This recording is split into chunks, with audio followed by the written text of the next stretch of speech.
This is Ready News Review, the podcast. And now, America's independent voice, Rob Ready. Time to talk it tough with Dr. Tommy Curry. Dr. Tommy Curry, how are you? I'm great, sir. How are you? Great. What are we talking about today? Today I want to talk about Richard Sherman and the thug image. Let's do it. All right. So, look, there's a real crisis here, Rob. There's a crisis that keeps making the job of black intellectuals reactive, and there's a crisis where black people look at stereotypes, become emotional, but don't understand the motivations and power behind them. For academics, it's like we're the moral police. We get on our Facebook accounts, we send out blogs, we, put on our YouTube channels and video chats, and we try to correct the morality of the world. We try to become famous based on our commentaries. So we're the PhDs to the rescue. What we were seeing on Twitter, people are saying that not only is Sherman a thug, but he's a nigger. You can take the nigger out of the hood, but you can't take the nigger out of the nigger. And this is not simply ignorance. I've been frustrated by seeing time and time again where we've attacked this for racism, we've attacked this for ignorance, how unfair it is. This is an attack on the humanity of black men, and by effect and an extension of that is an attack on black people. This is Sylvia Wynter's No Humans Evolved, where she states that the humanity of black men are voided. Black men have to be made into something else so that they can be killed without remorse. This is Du Bois, right? You teach the world that the one virtue is to be white. They rush to the inevitable conclusion of kill the nigger. We're not watching the stereotypes of white people. We're watching the racial logic of white people unfold before us. Richard Sherman is an example of what happens when a black man steps out of line, when he breaks etiquette, when he breaks roll call, when he is no longer silent and quiet and in uniform, right?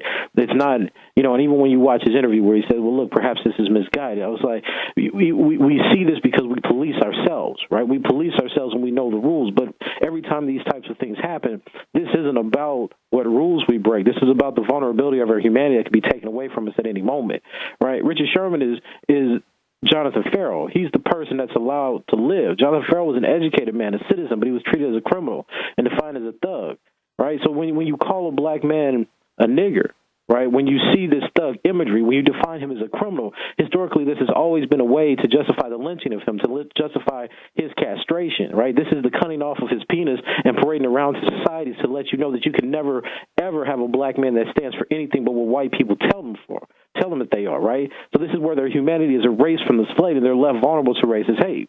And what we've done is we've continued to pretend that there's no consequence to these types of stereotypes. I've said it before, this is what angers me about the way black academics and black people as a whole try to approach these type of issues.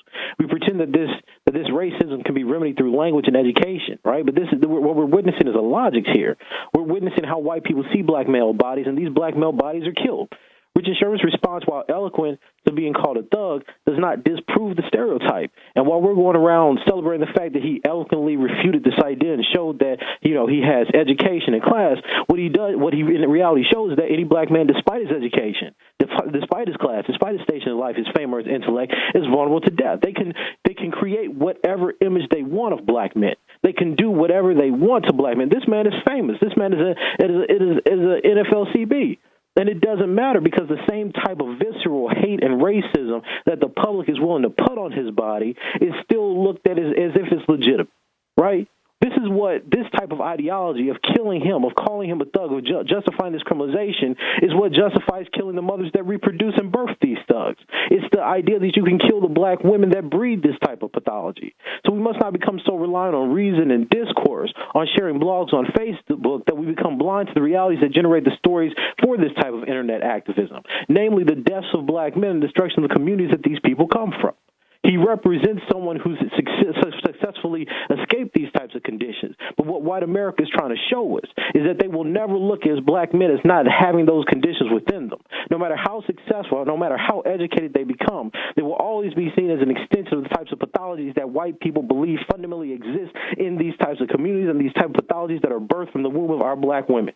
Until we get on board with this and understand the logic of this and stop trying to negotiate these stereotypes as if they could be corrected, we will never understand that the types of violence that are being put on other black people who don't have the type of popularity or power as Sherman will never be addressed. Those people are dying. Those people are being killed, and we're up here sharing blogs about it. Unacceptable.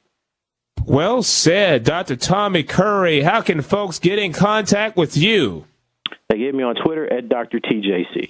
You've been listening to Ready News Review, the podcast with America's independent voice. Rob Reddy, presented by Redding Communications Incorporated. For all the pressing news you need to know, log on to www.readingnewsreview.com.